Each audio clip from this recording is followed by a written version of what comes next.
Hello and thank you so much for joining me today on Super Pants Gaming for this, the first ever episode of the Fast 4. And to those of you familiar with my series, the Quick 6 last year, this is going to feel very familiar as it's pretty much the same, just a little bit sort of slimmed down. So, and to those of you not familiar, basically what I've done is I've taken a big list of some of the games from my collection that I own physically, and I've input it into this online name sort of picker type thing. And in a second, my sensible adult is going to press the button and it's going to randomly generate 2 games from my collection, which we're going to showcase and give very quick 1-minute reviews to. We're going to do them 2 at a time and then basically come back, do another 2, and there you go. That'll be the Fast 4. So let's go for it. Let's see what the first 2 games of this first ever episode of Fast 4 are. Do your stuff. Okay, that's quite interesting. So to start off, we have SNK Heroines Tag Team Frenzy on the Switch, followed by PS2 Snow Rider, which I think may be one of my Phoenix games. So that's an excellent start. SNK Heroines Tag Team Frenzy is an explosive all-female 2D fighter with a relatively high level of fan service. You choose a pair of fighters from a cast of 14, 18 if you're willing to pay an extra £18 to unlock the other 4. I'll commend this game for being beginner friendly, but that may also be to its detriment as it lacks depth in its core mechanics. Finishing each fight with a super is an interesting curveball, but when the super's a little more than a singular button press, its lack of complexity becomes overly apparent.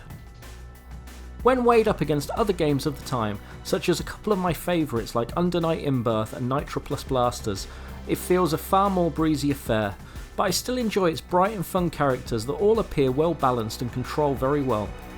In conclusion, great game for a bit of button bashing, but seasoned fighting game veterans may find it a little light for their taste.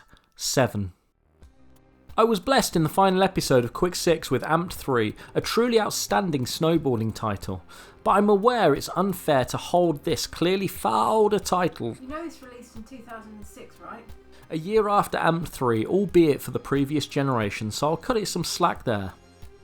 I left in the loading screen, as that's possibly the most exciting part of this game. You choose from 3 game modes: a slalom race, I use the word race very loosely here, a coin collecting run, and a time trial to the finish line. This is all solo, there are no NPC characters throughout the whole game, and you only have 3 tracks to experience. The controls are basic and clunky, collision detection hit and miss, and someone forgot to program in the trees. At some level it is playable, but after 20 painful minutes and experiencing everything this title has to offer, you quickly realise you're having as much fun as a prison cell colonoscopy. 2.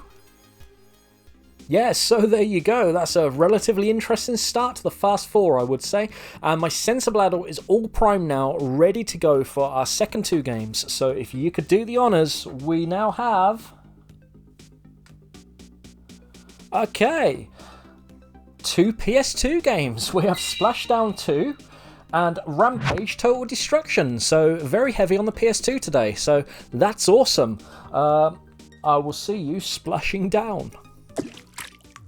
Splashdown 2 Rides Gone Wild is an adventure racing title where you ride and trick your Sea-Doo around ever-evolving theme park inspired tracks.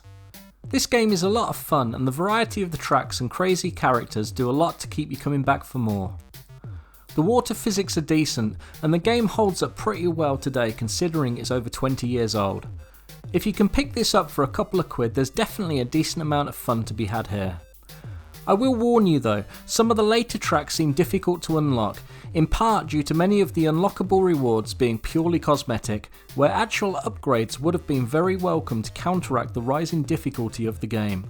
Or it could just be the case that I'm not very good at it. Maybe it doesn't quite measure up to Wave Race, but it certainly packs an entertaining punch for those looking for an exhilarating water racing title. 7.5. I get the feeling Rampage is somewhat of a Marmite concept, and here in Total Destruction they've gone all in. You'll likely either love this offering or despise its very conception. In simple terms, select a monster and smash the hell out of a city, while stuff tries to stop you. Rinse and repeat. Such a straightforward concept, yet one I've always found really enjoyable, even more so with the utter bedlam created in multiplayer. On the main menu, if you pull both triggers, a cheat menu appears. This is an absolute godsend, as there are levels towards the end of this game I'd likely never see, as this game gets hella tough. I'll include a couple of the codes down below in the description for anyone else that sucks at the game like me. As extras, you'll find Rampage World Tour and the original Rampage included in this package. This adds massively to the value of this title, and as a fan of the franchise, I'm proud to be giving this an 8. Yes, I'm really quite pleased with the way that first episode of Fast Fours ended there, so yeah.